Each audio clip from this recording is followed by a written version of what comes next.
Bonjour à tous et bienvenue dans le Grand JT de l'éducation. Tout de suite, le sommaire. Que se passe-t-il réellement dans les crèches de nos enfants en France? Un rapport accablant de l'inspection générale des affaires sociales fait froid dans le dos. Maltraitance, humiliation, privation. Triste constat partagé par la réalisatrice Michaëlle Gagné qui consacre un documentaire exceptionnel en immersion dans une crèche. Elle nous raconte tout dans un instant. Proposer un escape game pour parler de harcèlement, c'est la nouvelle campagne de sensibilisation menée par l'association G-Addiction Jeunesse Citoyenne. Son directeur, Quentin Maton, sera avec nous également pour en parler. Enfin, comme chaque semaine, on donne la parole aux enfants dans le Grand JT. Et cette semaine, on les a interrogés sur leur rapport à leur image. Mais tout de suite, place à l'actualité en bref avec Loïc Landreau.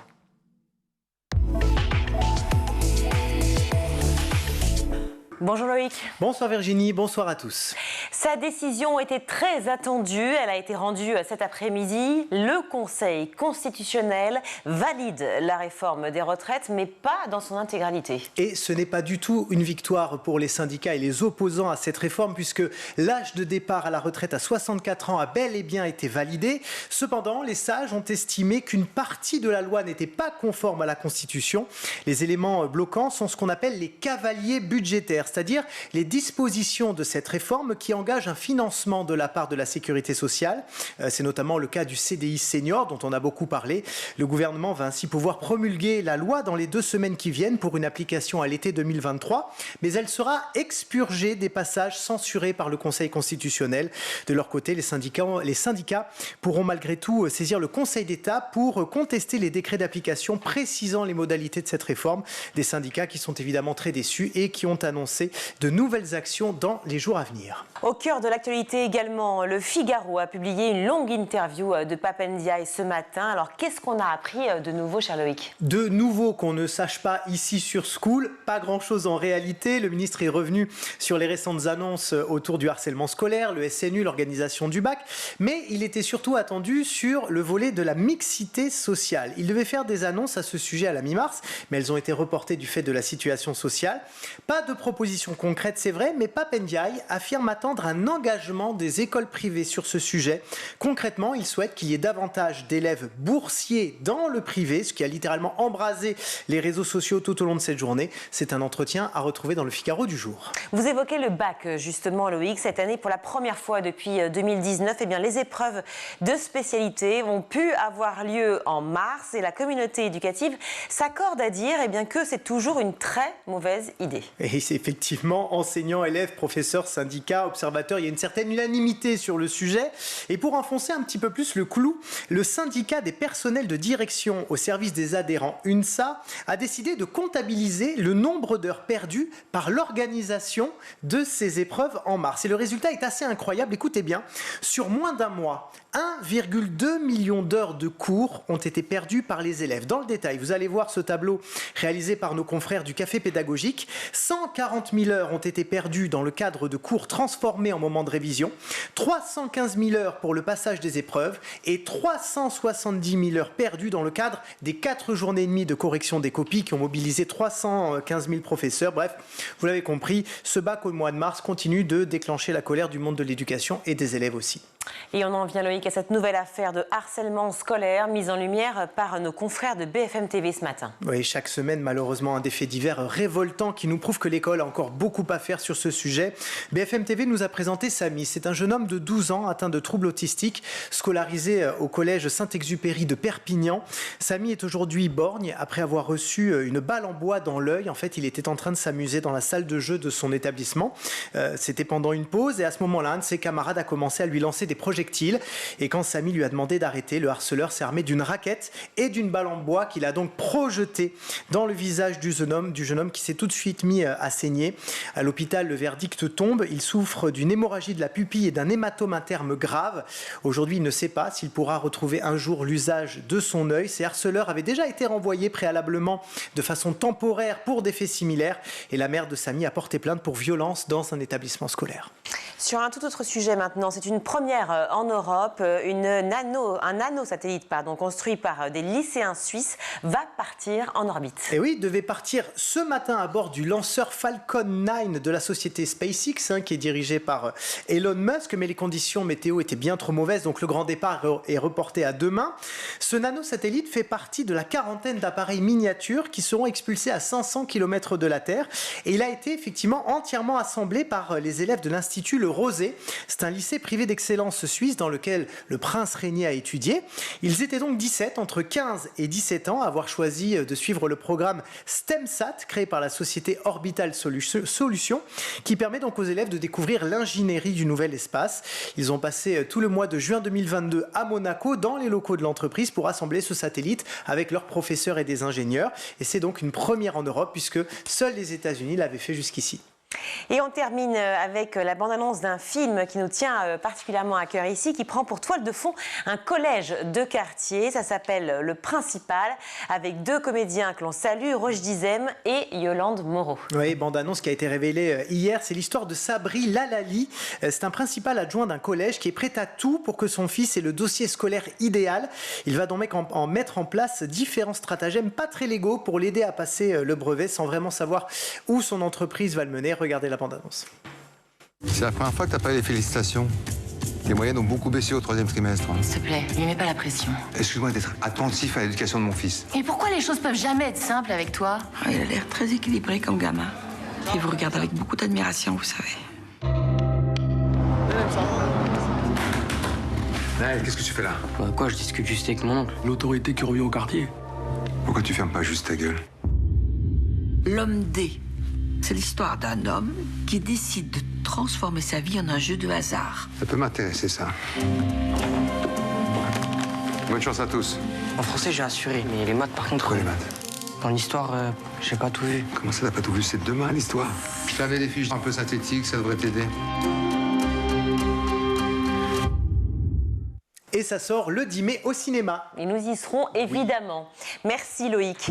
Enfants attachés, privés d'eau et de nourriture, violentés ou encore insultés, le rapport de l'Inspection générale des affaires sociales sur les crèches est accablant. On en parle tout de suite avec notre invité.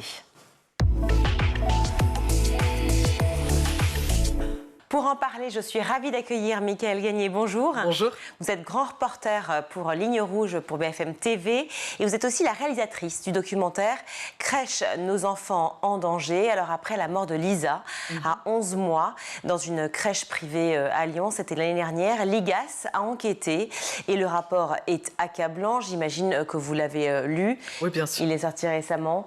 On va en parler tout au long de notre échange, mais j'aimerais revenir avec vous, Mickaël Gagné, puisque vous êtes intéressé précisément à ce sujet. Vous proposez donc ce documentaire, Crèche, nos enfants en danger. Cette histoire de cette petite fille, Lisa, 11 mois, ce matin-là, la puéricultrice qui doit s'occuper d'elle, elle s'appelle Myriam, a du ménage à faire. Elle ne s'occupe pas de la petite Lisa, elle préfère la laisser de côté. Est-ce que vous pouvez nous raconter ce qu'il se passe ? Alors, ce qui se passe, c'est que c'est une jeune femme de 27 ans qui, en fait, a très peu d'expérience. Ça fait seulement 3 mois qu'elle est chez People and Baby, qui est un grand groupe privé. Elle arrive ce matin-là tôt à la crèche. Elle doit faire le ménage dans cette micro-crèche, parce que c'est ça d'ailleurs qui est un peu fou. Dans les micro-crèches, les employés doivent aussi faire le ménage et s'occuper des enfants. La petite fille est déposée par son père. Et puis, en fait, la petite pleure parce qu'elle ne se sent pas bien ou elle est toute seule. Elle pleure de plus en plus. Cela agace cette agent de périculture parce qu'elle est juste titulaire d'un CAP et elle va en fait, on ne sait pas pourquoi, mais tout d'un coup l'asperger de soude caustique, ce qui va littéralement brûler la petite fille de l'intérieur. Elle va être découverte par 2 mamans qui viennent déposer leur fils, qui vont tout faire pour l'aider, qui vont appeler les pompiers. À ce moment-là, Myriam nie les faits, elle ne dit pas ce qui s'est passé, elle dit que c'est un accident. Les mères ne savent pas et la croient. Donc après que la petite ait été emmenée à l'hôpital, Myriam va même rester dans la crèche jusqu'à 13h et tranquillement, elle va partir, errer un peu dans la ville jusqu'au grand parc du centre-ville de Lyon, s'asseoir sur un banc. On sait par les procès-verbaux qu'elle a cherché les mots ingestion, soude caustique. Et puis, en fait, la police est venue la chercher 2 heures après parce qu'ils ont vite compris ce qui s'était passé, que ça ne pouvait pas être autre chose qu'un accident.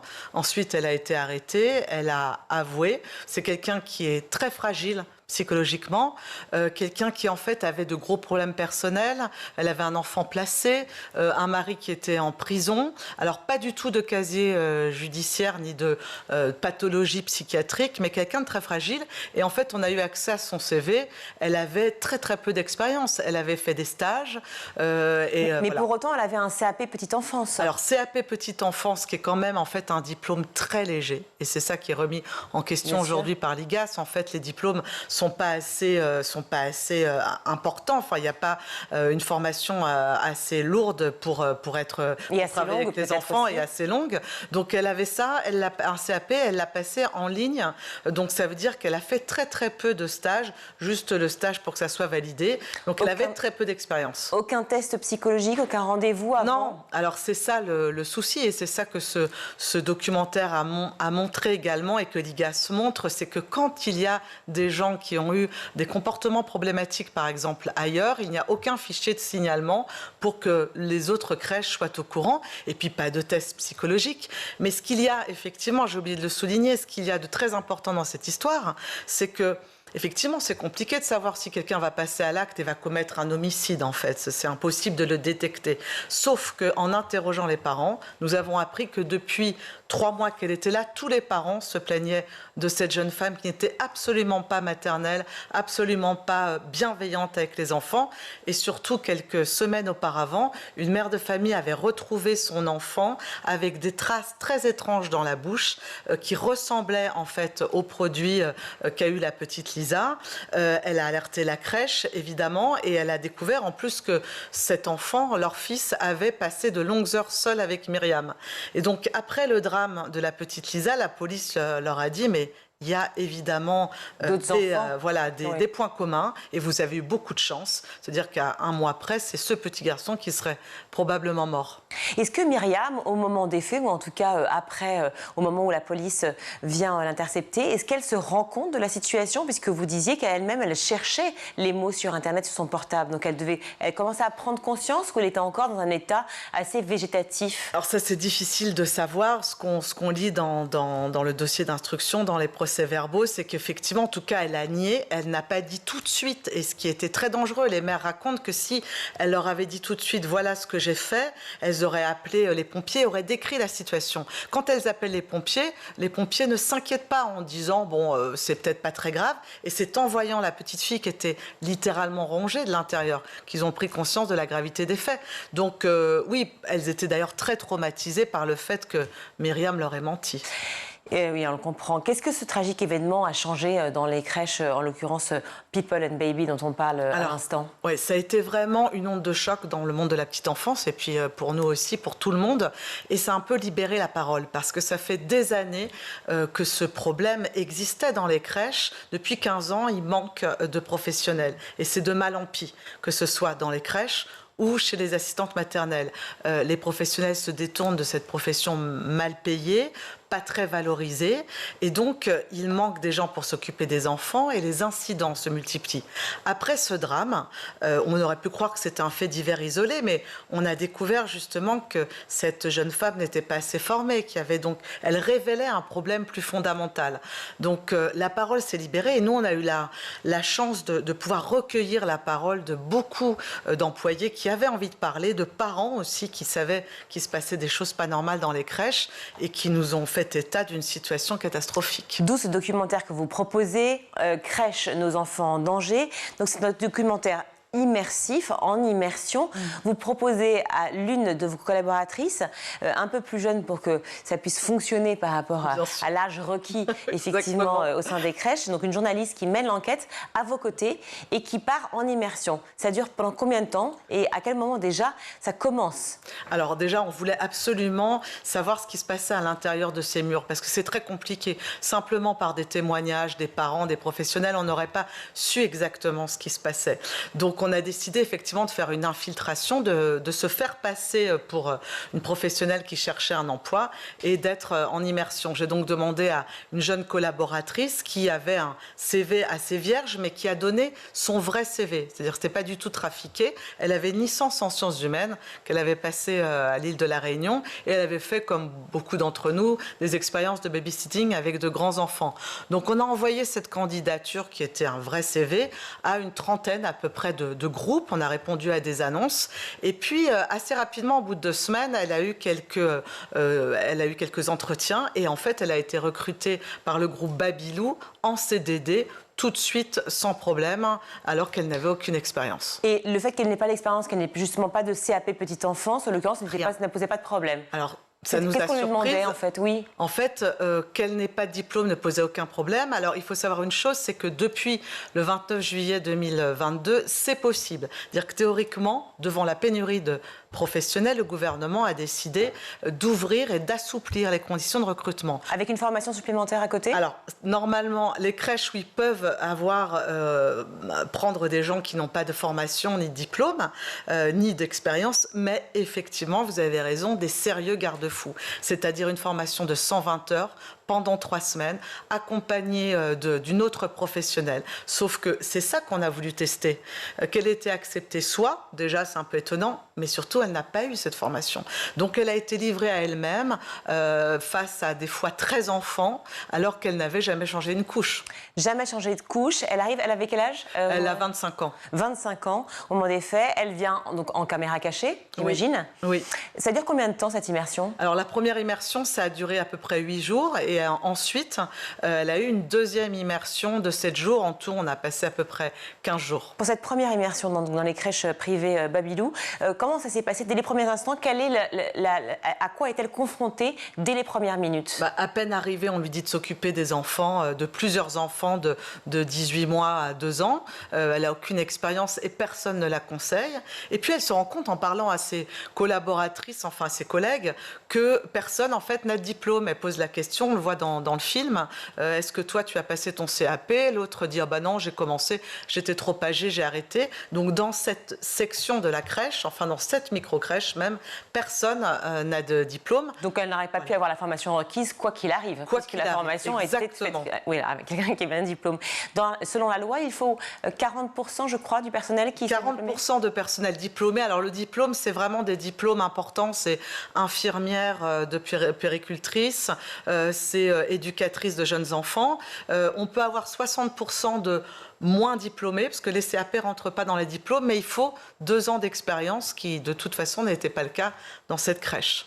Alors, ce qui fait la force de ces crèches privées dont on parle, a priori, puisqu'on voit bien que c'est un a priori, les moyens mis en œuvre et donc l'argent permettent justement une offre d'activité beaucoup plus importante. Pour le premier établissement dont on parle, l'offre était assez alléchante, je cite, un environnement ludique, sécurisé, apprenant, des jeux adaptés au développement psychomoteur de chaque enfant et selon son âge, ainsi qu'un accueil de haute qualité éducative. Finalement, elle se retrouve confrontée à des enfants à qui on ne donne pas d'eau à l'heure du déjeuner, c'est ce que l'on voit dans le documentaire, à des enfants qui ne sont pas changés aussi régulièrement. C'est de la poudre aux yeux, en fait. Ça, c'est ce qu'on a remarqué. Il y a beaucoup de... on essaye d'attirer les parents avec des fois même des cours bilingues, des activités incroyables d'éveil. Et effectivement, comme vous le soulignez aussi, un projet pédagogique. Ils insistent beaucoup là-dessus. Et elle se retrouve, en fait, avec des enfants qui ne font rien de la journée. Donc, elle demande demande clairement, est-ce qu'il y a un projet pédagogique? On lui rit vraiment littéralement au nez. La directrice dit, ah ben non, ça on n'a pas eu le temps de s'en occuper. À un moment, c'est elle qui réalise qu'on n'a pas donné à boire aux enfants à l'heure du déjeuner. Et là, toutes ses collègues disent, bah oui, effectivement, on a oublié. Mais on a oublié en riant, on a oublié en se disant, c'est grave, qu'est-ce qu'on fait? Non, on a oublié, on leur donnera quand ils se réveilleront. Et donc, ma collègue va demander à la directrice, je suis un peu étonnée, comment on peut oublier ça? Et la directrice dit d'une façon un peu fataliste, vous savez, soit les professionnels boivent beaucoup elles-mêmes et donc donnent à boire aux enfants, mais si elles ne boivent elles-mêmes que très peu dans la journée, eh ben, les enfants n'ont que très peu à boire. En fait, c'est selon les professionnels. Donc, oui, ça, c'est très inquiétant.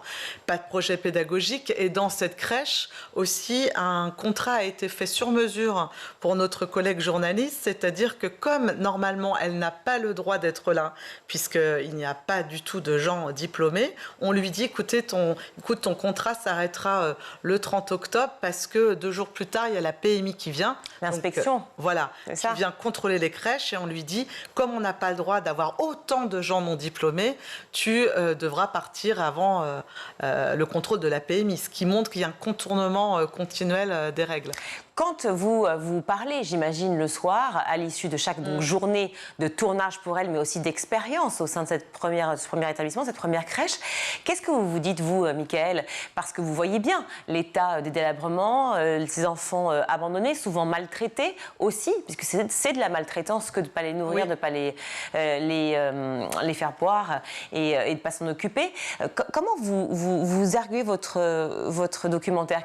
Sur quelle piste lancez-vous votre journaliste? En fait, oui, je lui demande à chaque fois effectivement de reposer des questions à la directrice pour qu'elle justifie ce qu'elle voit. Et là, l'exemple de l'eau, c'est quand même, je pensais que la directrice allait dire c'est une faute, on va réunir tout le monde et on va essayer de remédier à ça. Non, c'est très fataliste. Et puis moi, je découvre aussi un univers, c'est-à-dire que je savais qu'il y avait des problèmes dans les crèches, mais là, je me rends compte à quel point on est au même niveau que les problèmes dans les EHPAD et qu'en fait, c'est totalement sous-estimé parce que les enfants de 0 à 3 ans ne parlent pas, ne dénoncent pas, que les parents, eux, n'ont qu'une peur, c'est de perdre leur place en crèche. Donc, eux aussi ne dénoncent pas tout ce qu'ils peuvent voir. Donc, je me rends compte qu'il y a un vrai sujet et je lui demande effectivement d'être extrêmement attentif à ce qu'elle voit. Elle-même est totalement épuisée le soir. C'est-à-dire que vraiment, elle a mal au dos, elle est débordée. Elle a peur parce que des fois, elle voit les enfants tombent beaucoup aussi. Elle se retrouve à un moment, ça c'est dans la 2e crèche, face à 13 enfants. Donc ils tombent sans cesse, ils s'agressent les uns les autres parfois. Il y en a un qui avale de la pâte à modeler qui a failli s'étrangler. Et en fait, on ne surveille pas la sieste par exemple aussi. Alors que normalement, c'est 10 minutes, il faut y aller toutes les 10 minutes. Qu'est-ce que prévoit la loi? Parce que pour une crèche, donc un endroit où on confie son enfant, qui peut être donc très très jeune, mais enfin même à 1 an, 2 ans ou 3 ans, il peut y avoir des drames, et on le voit bien effectivement avec cette petite Lisa qui avait 11 mois au moment où elle est décédée. Qu'est-ce que prévoit la loi? Normalement, c'est une personne pour 5 enfants, 6 enfants? Alors, c'est une personne pour 5 enfants qui ne marchent pas et une pour 8 qui marchent. Donc, ça, c'est la loi. Mais on se rend compte, on l'a filmé dans une des crèches où on est allé, on l'a filmé en caméra ouverte et on a observé dans une crèche associative comment ça se passe si on respecte le taux d'encadrement. Et en fait, les professionnels nous disent, nous n'y arrivons pas. On a filmé une dame qui était entourée de bébés, elle disait, alors en fait, soit je dois surveiller la sieste, donner un biberon, je n'y arrive pas. Mais en fait, en même temps, c'est pas très étonnant parce que nous-mêmes, qui ne sommes pas dans les crèches, mais qui peuvent être mamans, déjà avec 2 enfants, on est perdus. Savoir comment effectivement gérer l'un les couches, l'autre le biberon, faire la sieste, préparer, laver. Puis il y a aussi les machines à faire parce que dans les crèches, c'est ce qui se passe. Exactement. Il faut aussi laver le linge, il faut aussi nettoyer effectivement un enfant qui puisse être malade. Enfin, c'est tout ce qui se passe dans une crèche. Oui, recevoir des livraisons. Dans les micro-crèches aussi, il y a le ménage. Ça, c'est quand même une drôle de chose. Et normalement, le ménage, d'ailleurs, devrait être fait quand les enfants sont pas là. Souvent, il est fait en fait quand les enfants sont là, donc ce qui est un peu dangereux aussi en termes de produits, parce qu'elles font ça sur leur temps de travail, sinon elles resteraient trop longtemps. Donc oui, et en plus, les taux d'encadrement se sont assouplis, c'est-à-dire que maintenant, c'est 1 pour 6 d'âge mélangé. Donc c'est encore pire. Voilà. Les témoignages font froid dans le dos. Hein. Je le lisais à la fois, et je l'ai vu évidemment dans le documentaire, mais je le lisais aussi sur tous les articles. La directrice l'a forcée à manger jusqu'à la faire vomir, puis après lui faire manger son vomi. Ça veut dire qu'il y a aussi l'humiliation, la vengeance de certaines personnes qui sont peut-être, effectivement, on peut l'imaginer, perdues ou qui ont des vies difficiles par ailleurs, mais qui donc se vengent sur nos enfants. Exactement, il y a de la maltraitance. Moi, ça, je m'en étais aperçue, je me suis dit au rédacteur en chef, c'est ce sujet qu'il faut faire. Et l'IGAS, le rapport d'IGAS a souligné 2000 cas, 2000 témoignages de maltraitants. Je pense qu'on est en dessous de la vérité. Alors, il y a la maltraitance institutionnelle, c'est-à-dire toutes ces petites choses. On n'éveille pas les enfants, c'est du gardiennage, on ne leur donne pas à boire, on change peu les couches. Ils vont aussi, ça on l'a filmé, manger parfois à 10h45, ce qui en fait est incroyable parce qu'aucun enfant chez nous ne mange si tôt et qu'il ait faim ou non. La directrice d'ailleurs nous avouait, c'est vrai qu'à 19h, ils ont un peu faim, ils sont pas très bien. Mais c'est comme ça, c'est pour des problèmes d'organisation. Et il y a la maltraitance individuelle, les dérives. Et ça, on l'a filmé, puisque dans la deuxième crèche où se trouvait notre journaliste, elle a, en discutant avec ses collègues, appris qu'une auxiliaire de puériculture qui était là depuis 2 ans, pendant 2 ans, n'a cessé d'insulter les enfants. T'es moche comme ta mère, t'es gros comme ton père, t'es habillé comme une pédale. Donc des humiliations, un ton vraiment pas du tout bienveillant. Il a fallu attendre 2 ans pour qu'elle soit enfin dénoncée et licenciée pour faute. Mais c'était choquant. Enfin, j'imagine que ses collaborateurs étaient déjà choqués de son attitude, donc l'avaient déjà dénoncé. Ils n'ont rien dit. Non, justement. Et ça, c'est vraiment d'ailleurs un point important parce que elle le disait, elles n'ont pas osé dénoncer par peur aussi de perdre leur place. Et donc, quand on a interrogé la Maison Bleue, c'est-à-dire... Et donc le deuxième établissement, voilà, dans lequel le journaliste effectivement a été en immersion. Exactement. La Maison Bleue, c'est le deuxième établissement. On a demandé après des mois et des mois, et ils ont enfin répondu. On leur a demandé comment ils pouvaient surveiller ces maltraitances. Et ils disent qu'ils vont mettre en place une hotline pour que les employés puissent témoigner et dénoncer d'une façon anonyme ce qu'ils voient. Donc voilà, on est vraiment juste au début. Mais on a aussi réussi à joindre par téléphone la jeune femme qui avait été maltraitante et qui là avait un discours ahurissant puisqu'en fait, elle ne voyait pas le problème. Et elle nous dit, écoutez, on est tous maltraitants dans cette crèche, on est fatigués, il y a du turnover. Donc parfois, on a des mots comme ça un peu durs. Je trouve ce licenciement injustifié. Donc ce qui était fou, c'est qu'elle ne s'en rendait pas compte. Elle ne se rendait pas compte et se dire qu'on est tous maltraitants, pour elle, c'était une phrase normale aussi. C'était normal, ouais. C'est normal d'être comme ça. Après, on a filmé, parce qu'il y a une version de 70 minutes du sujet qui passera plus tard. Il y a eu des crèches où il y a eu des vraies maltraitances d'enfants enfermés dans le noir, qu'on lançait au plafond pour s'amuser et qui ont laissé vraiment des traumatismes pour les parents et évidemment pour les enfants. Oui, et puis des traumatismes physiques aussi, parce que des enfants qui forcément ont eu des séquelles aussi au niveau de leur santé. Des enfants qui après, comme le dit un de mes témoins d'ailleurs là dans le sujet, ne mangent plus parce que quand on le force à manger, ou surtout ne dorment plus quand on vous enferme dans le noir. Une des premières raisons invoquées, et on en a parlé évidemment ensemble tout de suite, c'est le manque de place dans les crèches, donc le sureffectif, et le manque d'encadrants. Oui, voilà, le manque de personnes pour pouvoir travailler et donc s'occuper des enfants. Et ça fait des années qu'on le dit. Ça fait des années que la sonnette d'alarme est tirée. Vous l'avez évoqué aussi pour les maisons pour personnes âgées, c'est exactement la même situation. Est-ce que l'État, finalement, ferme les yeux de manière volontaire ou est-ce qu'on est dans un système où, encore une fois, on est pris par les couches et les sous-couches administratives qui font que tout est enrayé? Moi, je ne pense pas qu'ils ferment les yeux parce que c'est vraiment un sujet très sensible et brûlant. Ce que je pense, c'est que pendant longtemps, on n'a pas mesuré en fait l'étendue du problème. En fait, les professionnels sont partis de ce secteur petit à petit. Il y a encore 10 ans, ça allait, et là, ça va plus du tout. Elles sont démotivées, elles sont pas bien payées. Les assistantes maternelles, elles partent en retraite.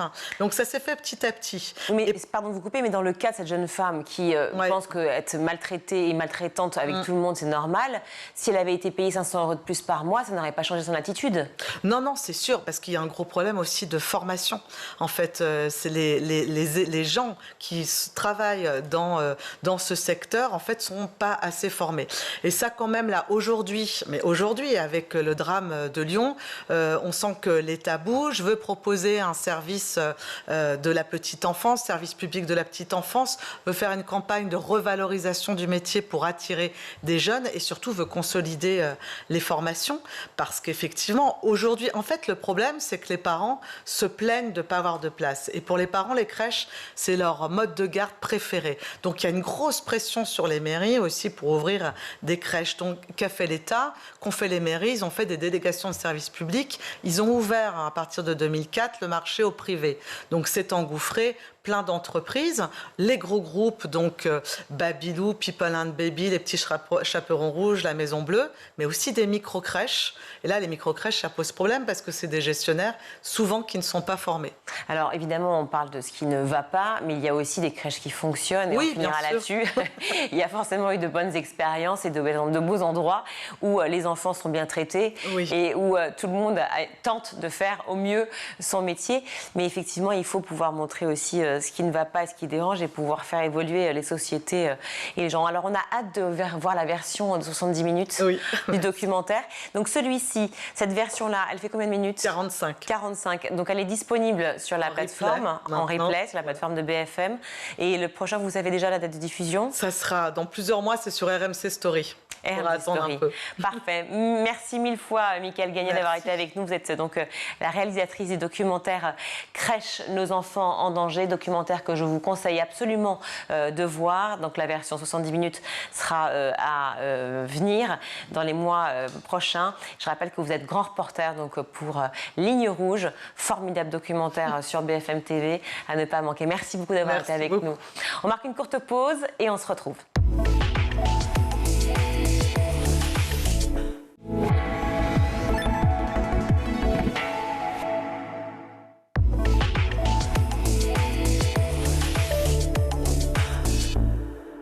De retour dans le Grand JT, on est ravis avec Loïc d'accueillir Quentin Maton. Bonjour. Bonjour. Merci beaucoup d'être avec nous. Vous êtes directeur de l'association G-Addiction, jeunesse citoyenne, qui se bat pour sensibiliser les jeunes aux grandes causes nationales et défendre des initiatives citoyennes et surtout engagées. On va parler de l'engagement car c'est le mot qui revient le plus dans toutes les interviews que j'ai écoutées de vous.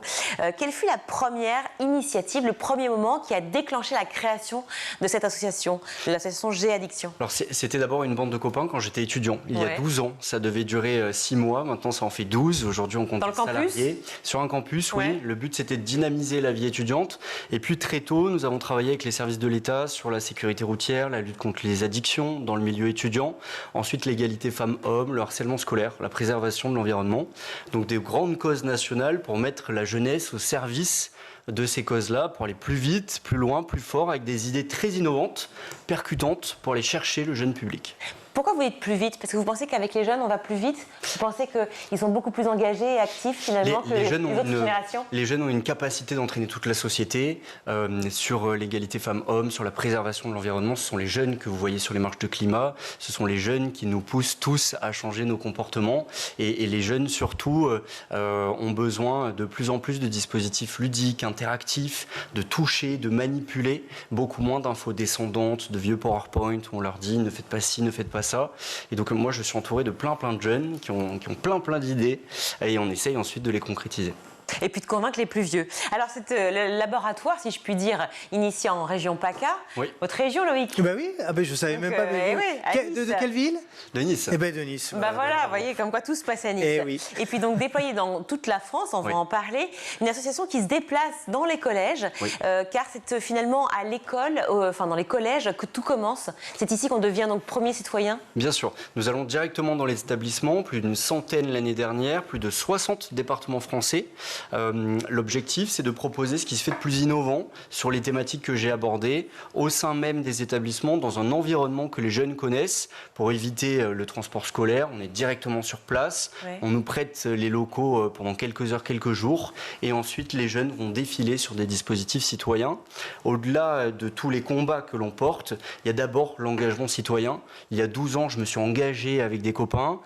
J'ai autour de moi des dizaines de jeunes qui s'engagent tous les jours. La jeunesse est belle lorsqu'elle porte de tels projets.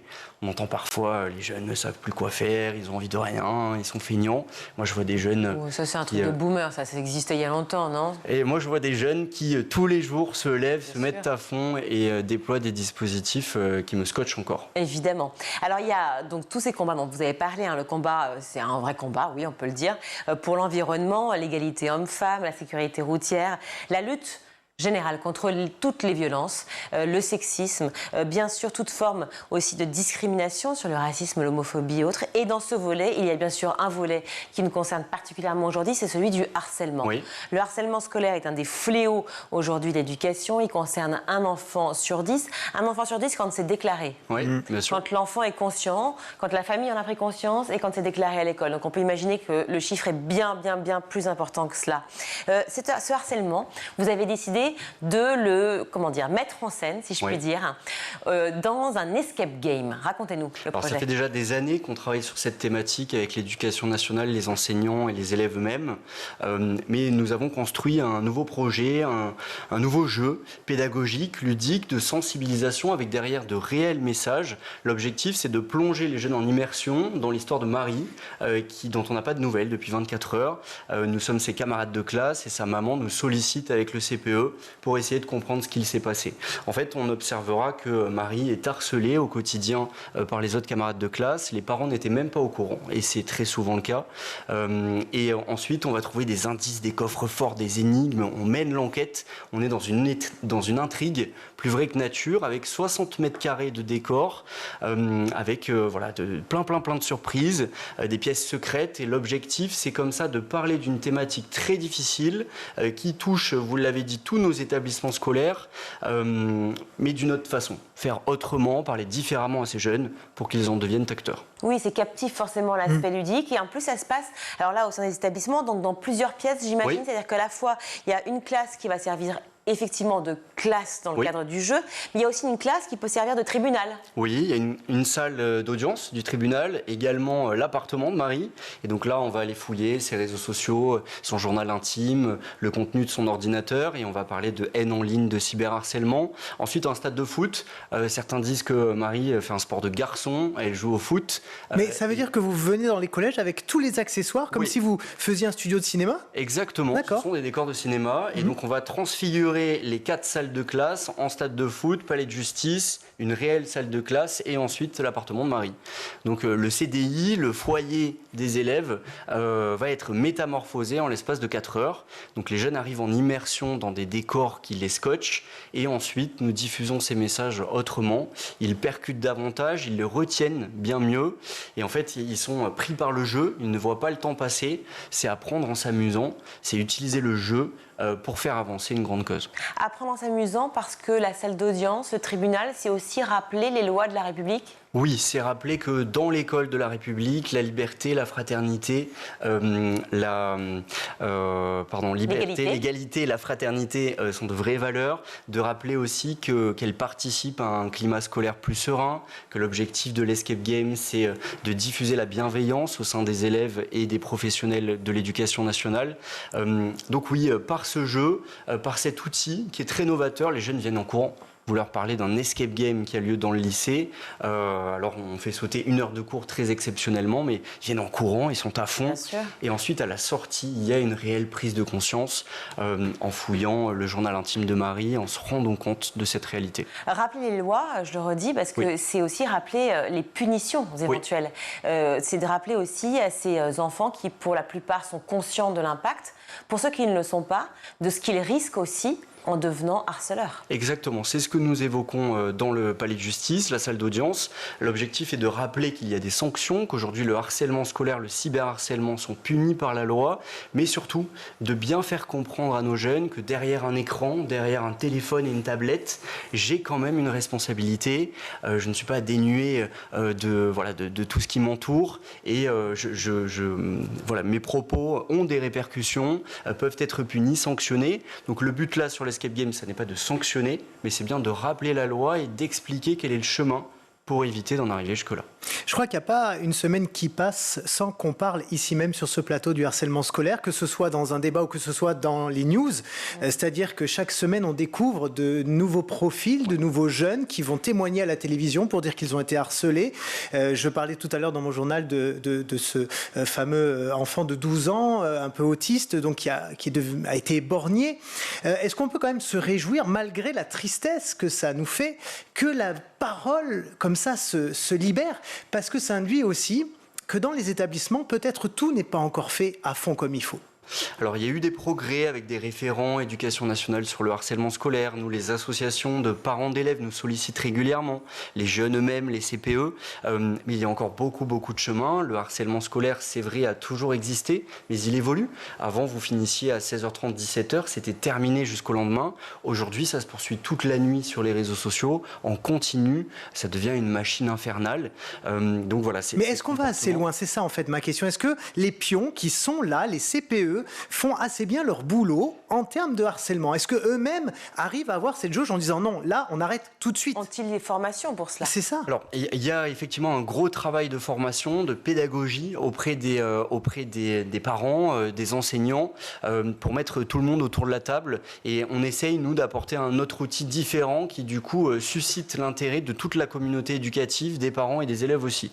Donc oui, sur la formation, il faut mettre bien davantage le paquet, même si des choses ont été faites, mais il y a encore beaucoup de travail.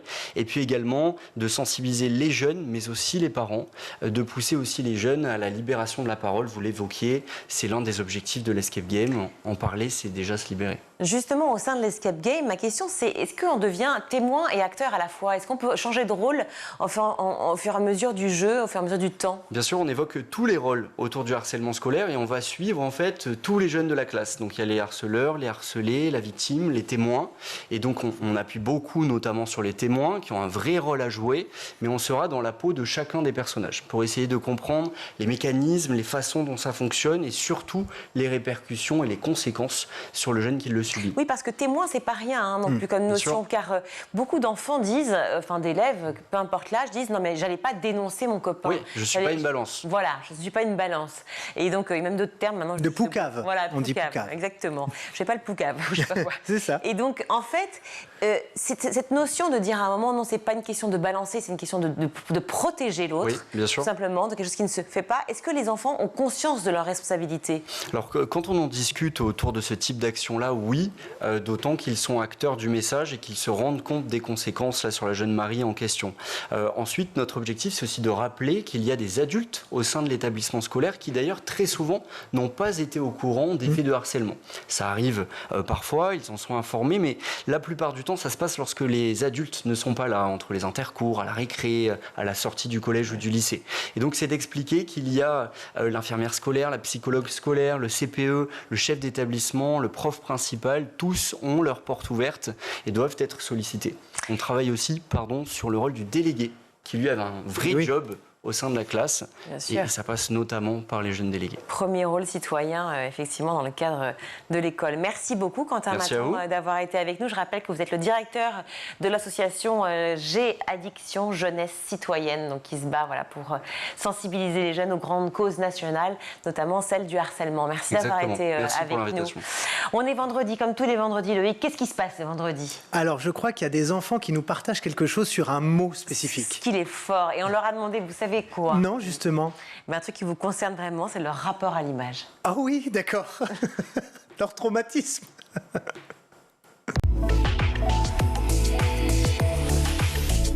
Pour moi, c'est vraiment important de s'habiller comme on veut. Après, je sais que moi, ça m'intéresse. Moi, j'aime bien m'habiller et choisir mes vêtements et que j'aime bien que mon style me représente un peu. Tu viens de me dire quoi là? Que je prenais 1 heure pour m'habiller le matin. Pourquoi?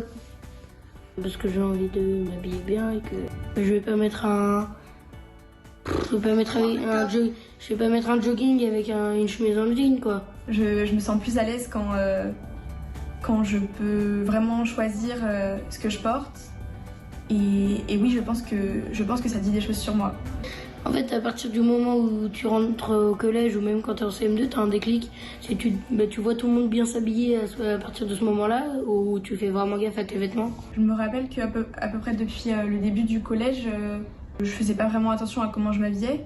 Mais après, vers, je dirais, la 5e, je commençais à m'habiller de façon un peu originale. Enfin, je suivais pas forcément la mode, mais je commençais déjà à expérimenter un peu, à acheter des trucs colorés avec beaucoup de motifs, etc. Pareil pour les chaussures, je suis un gros sneaker addict. Le style, je pense que ça change un peu, oui, les rapports entre les gens. Enfin, moi, personnellement, je sais que j'accorde pas du tout d'importance à ça. Et je juge pas du tout les gens par leur style et je choisis pas mes amis par rapport à leur style, mais je sais que c'est pas le cas de tout le monde. Merci beaucoup les enfants. Vous avez un style superbe. C'est très gentil. Pourtant, je mets toujours à peu près les mêmes vestes et les mêmes t-shirts, mais tant que ça passe. C'est ce que je voulais notifier en fait. Je vous ai eu. Tout de suite, c'est l'heure de retrouver l'invité de la semaine de Malika Ménard. C'est André Manoukian.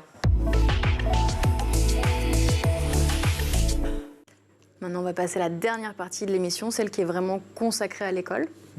Bon, l'école, ça fait un petit moment maintenant pour vous, mais vous avez 3 enfants, même un petit-fils. Ouais, 2 petits-fils. 2 en plus. Grand-père, 2 fois. Justement, alors quel regard vous portez sur l'école française? L'école française, je crois qu'elle est un peu en... Très souvent, on me dit, mais alors, vous avez une culture de dingue, d'où? Moi, je réponds, j'ai la culture du bac de mon époque. J'ai passé le bac en 75 et c'est la seule culture que j'ai. Après, je vous l'ai dit, j'ai pas fait d'études. Oui, mais d'un petit garçon qui était premier de la classe... Si vous voulez, mais sauf que je pense que le niveau des connaissances était différent d'aujourd'hui. Après, j'ai pas de jugement. Moi, je vois que mes gosses, surtout les 2 petits, la grande, elle a suivi un peu mon parcours puisqu'elle a fait des études littéraires et puis Cannes Hippocagne et qu'aujourd'hui elle est scénariste et cinéaste. Mais les 2 petits, eux, c'est 2 geeks et ils sont nés avec un ordi. Donc c'est une autre culture. Donc moi, je dis aujourd'hui l'école. Et je crois qu'on n'est pas terriblement placé dans le classement européen alors qu'on était quand même un peu les premiers, qu'on a un système formidable d'écoles gratuites. Vous vous rendez compte, moi j'ai des potes qui élèvent leurs gosses aux États-Unis pour aller dans des écoles correctes. Primaires, ils payent des 50 000, des 60 000 balles par an et par gosse. C'est de la folie. Et ensuite, quand vous allez en fac, vous payez 90 000 balles par an. C'est fou, quoi. On a de la chance d'avoir un système qui est formidable. Et je comprends pas pourquoi aujourd'hui il est grippé, malgré qu'il y a des profs qui font un boulot admirable. Alors, je pense que le problème, c'est pas tant l'école que tout l'environnement qu'il y a autour. Et je pense qu'il y a peut-être un problème de formation des profs. C'est ce qu'il faudrait améliorer, la formation des professeurs? J'ai l'impression il faudrait que le système soit plus poreux entre l'intérieur et l'extérieur. Qu'on voit des expériences incroyables, j'ai un jeune prof qui bosse en Seine-Saint-Denis, donc on va dire un quartier super difficile, et qui tous les jours quand il va au boulot, il me dit mais je me régale, les gosses ils ont qu'une envie, ils sont là, donc quand je vois ça, je me dis ok c'est cool, enfin voilà, ça fait du bien de voir que on est loin de la caricature, de la punition, d'envoyer des étudiants qui viennent de finir leurs études dans des quartiers difficiles avec des élèves qui les bisutent ou de la violence et tout ça. Ça, c'est ce qu'on entend. Maintenant, à l'intérieur, il se passe autre chose. Mais moi, je dirais que malgré tout, et surtout au vu de mes études américaines, dans chaque lycée américain, ça marche comme ça. Les cours théoriques, c'est le matin. L'après-midi, c'est sport ou musique. Alors, moi, je suis musicien, vous allez me dire, mais dans chaque bahut américain... Vous avez mis plus de sport. Comment? Si on vous aviez mis à l'époque plus de sport, ça n'aurait pas été... Bonne question. Mais moi, j'aurais été quoi? Dans chaque lycée américain, vous avez l'orchestre du bahut. Vous avez des gens qui font du classique. Vous avez un big band. Vous avez des gars qui font du rock. Vous avez des locaux. Vous avez tout le monde qui bosse. Voilà, vous avez de l'espace, vous avez les campus américains, les écoles américaines, on sait comment ils sont. Nous, on vit dans des trucs un peu dans du... Enfin, voilà. Donc l'école de demain, c'est avec plus de musique. L'école de demain, c'est peut-être en aménagement la théorie le matin, dans les petites classes, et puis l'après-midi, sport, musique, s'ouvrir sur l'art. Vraiment, je pense que c'est nécessaire aujourd'hui. Parce que après, quand les gosses y rentrent, ouvrez-leur leur regard aussi. Comme ça, ils seront peut-être moins crédules avec... Les réseaux sociaux aussi. Ouais, les réseaux sociaux. Pour moi, les réseaux sociaux, il y a du... On dit les réseaux sociaux. Ouais, enfin, il y a du bon et il y a du moins bon. J'ai tendance à être optimiste. J'ai tendance à être comme Michel Serres dans son bouquin Petite Poussette, où il dit que tout le savoir du monde est concentré dans un téléphone et que peut-être on va plus avoir besoin d'apprendre par cœur des choses maintenant. Du coup, le cerveau va être disponible pour l'imagination créatrice. Ça, c'est la version optimiste. Oui, oui. Et l'autre version ? Et l'autre version, c'est on se fait bouffer le cerveau toute la journée en scrollant des trucs et on devient addict. Mais on va rester sur la version. Il y a quelque chose de bon qui sort de ça, j'en suis sûr et certain. On va rester là-dessus pour terminer l'émission. Mais ouais. Merci beaucoup d'avoir partagé avec nous tous ces souvenirs. Merci avec vous, docteur. Et je vous retrouve la semaine prochaine pour un nouveau numéro de Souvenirs d'écoliers sur School TV. Merci Malika, merci André. Malika, à la semaine prochaine. Et puis tout de suite, on retrouve le meilleur de School TV avec le Zap. Mauvaise nouvelle, dans 2 mois, pile poil, c'est le 14 juin. Et le 14 juin, c'est l'épreuve reine, la dissertation ou l'explication de texte pour les lycéens et les lycéennes. Il va falloir choisir entre 2 exercices de style. Lève entre les 2, votre cœur de philosophe balance. Oui, alors entre la dissertation et l'explication de texte, alors moi c'est vrai que je conseille beaucoup aux élèves de choisir la dissertation s'ils ont des connaissances, parce que la dissertation permet de mettre en valeur ces connaissances que l'explication de texte ne permet pas toujours de faire. Parce qu'on peut utiliser ces connaissances pour expliquer le texte, mais en général, les élèves le font assez mal. Et c'est des choses qui n'ont pas forcément de rapport avec le texte, qui ne permettent pas de l'éclairer, et du coup qui sont un peu hors sujet. Donc si un élève a certaines connaissances et qui veut les mettre en valeur, montrer qu'il a travaillé pendant l'année, et c'est quand même important de montrer ça au correcteur aussi, je lui conseille plutôt de choisir la dissertation. Mieux vaut aller sur la disserte. Premier conseil de Serial Thinker. 4 heures d'épreuve, c'est un marathon qu'il faut savoir bien doser. Oui, c'est vrai. Alors il faut organiser son temps. Je pense que il y a une première demi-heure quand même où il faut jeter ses idées un petit peu en vrac sur une feuille de brouillon, essayer de mettre, par exemple, prendre une feuille sur laquelle on va lancer toutes ces références philosophiques, toutes celles auxquelles on pense sur le sujet. Si le sujet est sur la conscience, on va se dire, je pense par exemple à Sartre, je pense à Freud, je pense à... Voilà, donc on met toutes ces idées et puis après on va les organiser, on va faire un plan qui va permettre de montrer qu'il y a une progression dans la réflexion. On va faire un quiz. Vous adorez les quiz. Non, mais ça, vous avez fait des études littéraires. Mais vous. Oui, mais bon. Voilà, comme Catherine, vous avez ça en commun. Oui, c'est ça. Cagne toutes les deux. Prépa Cagne. Bon, bah alors, je vais... parce que ce qui est extraordinaire dans le bouquin, j'ai joué avec ça en intro de l'émission, mais bref, c'est de voir à quel point notre culture est irriguée par la mythologie grecque et notamment notre vocabulaire. Donc, je vous cite des mots et vous me dites si ça vient ou pas. Il y a des pièges, hein. Bah oui, mais je me doute avec vous qu'il y a des pièges. Une mégère que n'est pas Marine Plantec, évidemment. Une mégère. Mais non, mais elle était vexée que je disais traite de mégère tout à l'heure. Et je dois dire quoi là si ça vient de la mythologie grecque ou pas? Oui. Bien. Trop forte. Très bien. Explication. Les mégères, qu'on appelait aussi les furies, c'était 3 femmes et qui étaient vraiment des déesses vengeresses, donc qui étaient terribles, terrifiantes. Elles ont une sale tête quand même. En plus. Un Pandore. La boîte de Pandore. Très bonne réponse, excellente réponse. Ça, c'est bon. Un Pandore, c'est de l'argot. Ouais. Ça vient de Pandour et ça a été créé par un chansonnier. Un Pandore, c'est un policier en argot. Pas quand même un flic, mais Pandore, c'est pareil, c'est de l'argot. Okay. Or, la boîte de Pandore, vous avez bien raison. La boîte de Pandore, c'est la première femme de l'humanité. Et alors, évidemment, comme les Grecs sont des gros misogynes, c'est l'origine du mal. Ça, c'est dit. Voilà. Et donc, Pandore, un jour, se retrouve devant une jarre sur laquelle il y a écrit, en gros, « Ne m'ouvrez pas ». Évidemment. Et donc, évidemment, elle l'ouvre et tous les mots de la Terre s'en échappent. La guerre, les mots famine, MAUX, voilà. je précise. Sauf un, et ça c'est quand même très mystérieux, l'espoir.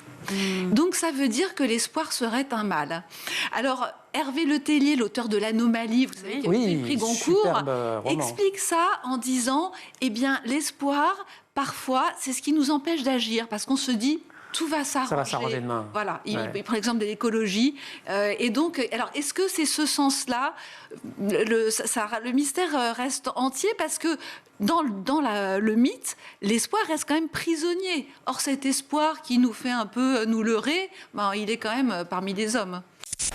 2022-2023, c'est vraiment l'année du changement. Oui, et il le fait, mais c'est en réalité un changement qui se prépare quand même depuis plusieurs années. Les maux du système éducatif égyptien sont bien connus et les obstacles qui avaient été identifiés à une bonne qualité des apprentissages pour les élèves sont principalement de 3 ordres. Le premier ordre, c'est la question d'une bureaucratie très centralisée. On est sur un système éducatif qui est le plus grand d'Afrique, mais qui est administré, un peu comme chez nous d'ailleurs, de manière encore extrêmement contrôlée, centralisée, et ça engendre des difficultés dans le fonctionnement fluide de l'administration avec énormément de lourdeur dans le fonctionnement quotidien. La deuxième chose, comme vous le disiez très bien, ce sont les programmes.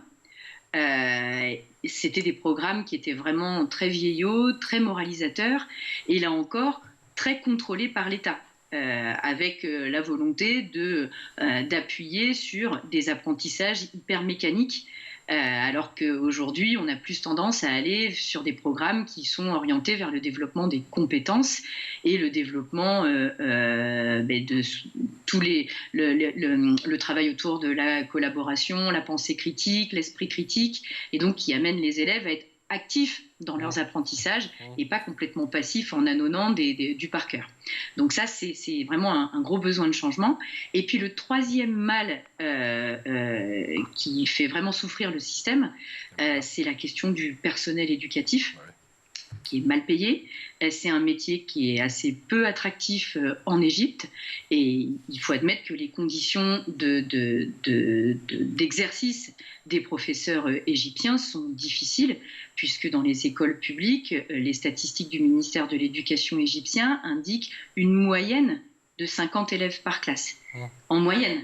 Ça veut dire qu'en certaines zones, on arrive à 90, dans des locaux qui sont extrêmement dégradés, surtout dans les zones rurales, et donc forcément un cadre qui n'est pas non plus propice à un bon apprentissage. Donc le besoin de changement, oui, il est très très important.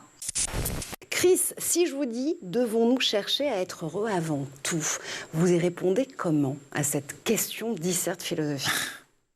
C'est une question où il faudrait une émission de 4 heures pour pouvoir répondre. Alors, j'aimerais bien rester 4 heures avec vous les amis, hein, mais ça ne va pas être possible. La question du bonheur, elle revient, et je pense que c'est une question qui revient très souvent dans la philosophie, qui a traversé de nombreux philosophes. Maintenant, il va y avoir 2 types de notions. C'est soit est-ce que je vais être en quête de bonheur, ou est-ce que je vais comprendre que le bonheur existe, ou alors est-ce que le bonheur est une illusion? Je peux le diviser du coup dans ces 3 parties-là si j'avais envie de le diviser, et du coup j'en arriverai avec la problématique. Est-ce que le bonheur est intimement lié à la liberté pour peut-être faire une conjointure à la liberté, ou est-ce que le bonheur justement c'est d'être condamné à être libre comme disait Sartre?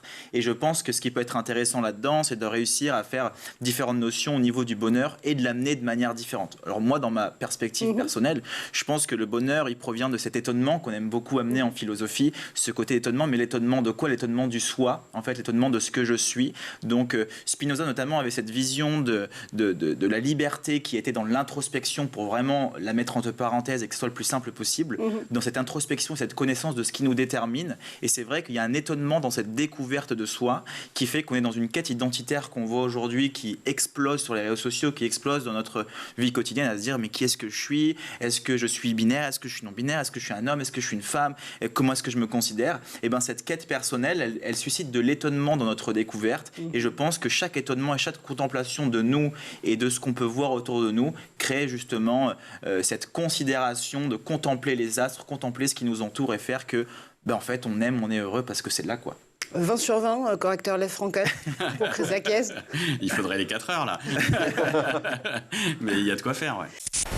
Le chemin et le clin d'œil de votre t-shirt, hommage à Claude Ponty, c'est ça? Mais oui, Claude Ponty, le seul et l'unique.